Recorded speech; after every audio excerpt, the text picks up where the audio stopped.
और इस वक्त की बड़ी खबर यह है कि इजराइल और हमास के बीच युद्ध विराम आखिरकार हो गया है। कुछ ही देर में इसका आधिकारिक ऐलान होने वाला है। 7 अक्टूबर 2023 से हमास और इजराइल के बीच जो युद्ध शुरू हुआ था, हमास के हमले के बाद इजराइल ने जो जवाबी कार्रवाई की थी, उसके बाद युद्ध विराम की कई कोशिशें हुई। बीच में कुछ समय के लिए युद्ध विराम हुआ भी, लेकिन इसके बाद युद्ध विराम लगातार टलता रहा और अब ये जानकारी मिल रही है कुछ अमेरिकी अधिकारियों के हवाले से कि इजराइल और हमास के बीच युद्ध विराम हो गया है। हमारे विदेशी मामलों के जानकार, हमारे सीनियर एडिटर उमाशंकर सिंह हमारे साथ हैं। उमा, ये जो इजराइल और हमास के बीच युद्ध विराम है, काफ़ी समय से इसकी उम्मीद की जा रही थी, अब आखिरकार ये हो गया। किस किस की इसके पीछे बड़ी भूमिका रही और क्या इसकी शर्तें हो सकती हैं?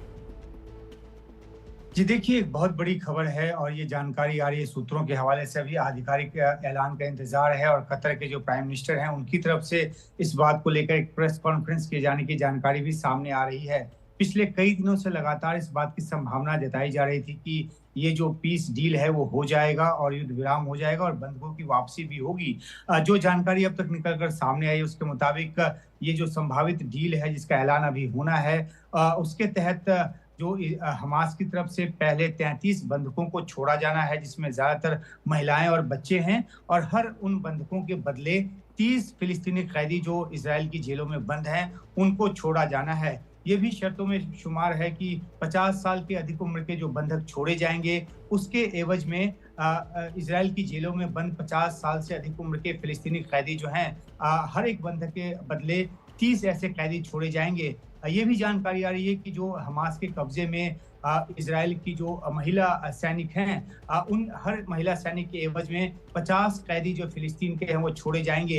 हालांकि इस बात को लेकर कई तरह की रुकावटें भी रही, जिसकी वजह से इस डील को होने में काफी वक्त लगा। उसमें ये भी है कि जो फिलाडेल्फी कॉरिडोर है, क्या इजराइल उससे वापस आएगा, जो कि इजिप्ट और गाजा बॉर्डर के बीच की सीमा है। तो इन सब बातों पे स्थिति अभी तक साफ नहीं है, लेकिन इतना जरूर कहा जा रहा है कि इस डील के तहत मध्य गाजा से इजरायली सैनिक जो हैं वापस लौटेंगे और नॉर्थ गाजा में, जहां से कि तकरीबन 11-12 लाख लोगों को साउथ गाजा या सेंट्रल गाजा भेज दिया गया था, उन फिलिस्तीनियों को नॉर्थ गाजा लौटने दिया जाएगा इजराइल की तरफ से। इस बात की भी जानकारी निकलकर सामने आ रही है। जहां तक एक सिक्योरिटी पेरिफेयर की बात है, उसको लेकर के विवाद था, लेकिन ये कहा जा रहा है कि उसको लेकर भी सहमति बन गई है।